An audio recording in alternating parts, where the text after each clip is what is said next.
Bonjour les amis, depuis que j'ai commencé par faire des vidéos, des contenus sur LinkedIn, YouTube, en tout cas n'hésitez pas à les regarder et on me pose souvent la question, du coup,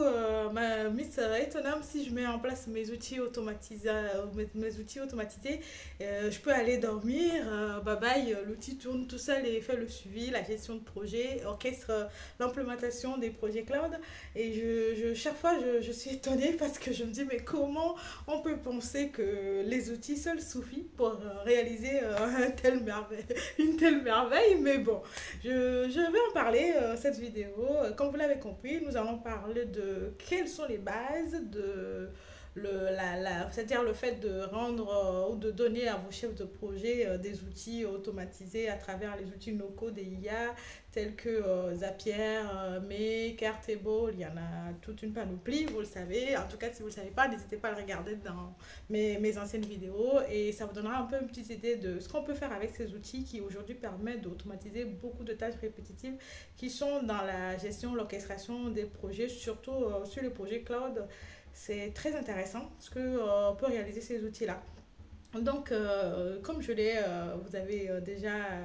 eu une petite idée de ce que va contenir cette vidéo, on ne peut pas automatiser sans prendre le temps d'instaurer cette culture on va dire une culture de digitalisation, c'est-à-dire du travail en mode digital. Aujourd'hui, je vois un peu partout sur les réseaux sociaux, il faut digitaliser son business. Oui, oui, oui, il y a des business qu'on peut digitaliser. Il y en a qui avec l'esprit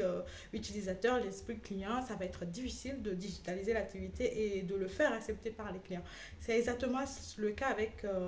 les projets, les équipes, les entreprises. Il y a des entreprises dont la culture n'est pas très digitale. C'est-à-dire que j'ai eu un client avec qui j'ai travaillé récemment, avec qui vous avez un environnement déjà à la base qui est très toxique et ensuite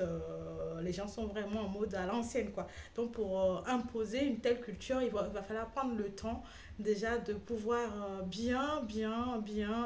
former les équipes sur cette méthodologie de travail en mode digital avec les outils collaboratifs aujourd'hui qu'on a avec les outils no-code et IA. Et ensuite, on peut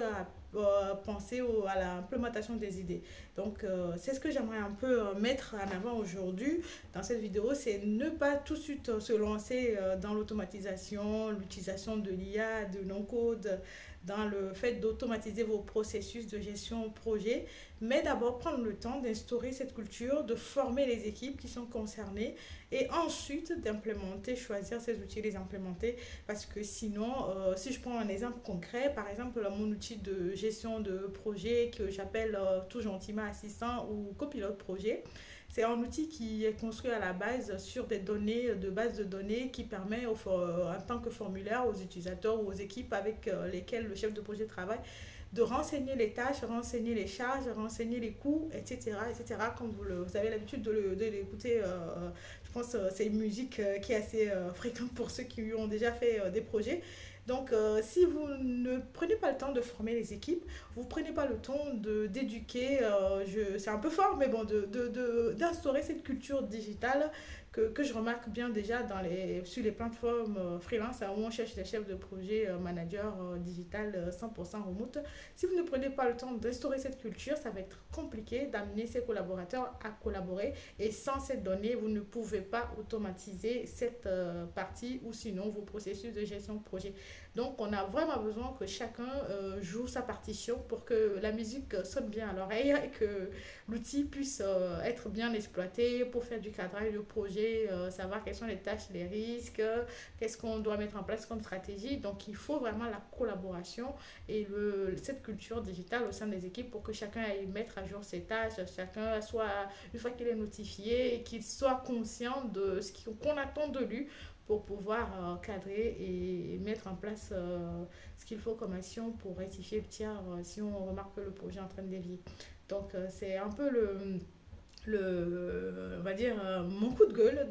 de cette vidéo qui Aujourd'hui, je remarque beaucoup sur les réseaux et tous les autres canaux de communication, on parle beaucoup de no-code IA, mais si vous ne prenez pas le temps de former vos collaborateurs, d'instaurer cette culture, ça va être compliqué de digitaliser ou d'automatiser vos processus pour gagner en productivité et surtout en stress aujourd'hui parce qu'on, comme on le remarque, hein, il y a des équipes qui se retrouvent complètement dépouillées des collaborateurs parce qu'ils n'en peuvent plus de la charge de travail qui devient de plus en plus énorme. Voilà, j'espère que ça vous a plu et que vous allez prendre le temps d'aller regarder mes vidéos que j'ai fait sur comment automatiser la rédaction des plans de thèse. Déjà, allez voir ce de quoi je parle quand je parle d'assistant chef de projet ou copilote. Donc, à bientôt pour de nouvelles expériences et apprentissages et surtout pour mon nouveau podcast concernant comment j'implémente mon projet de auto-entrepreneur en gestion de projet cloud et automatisation.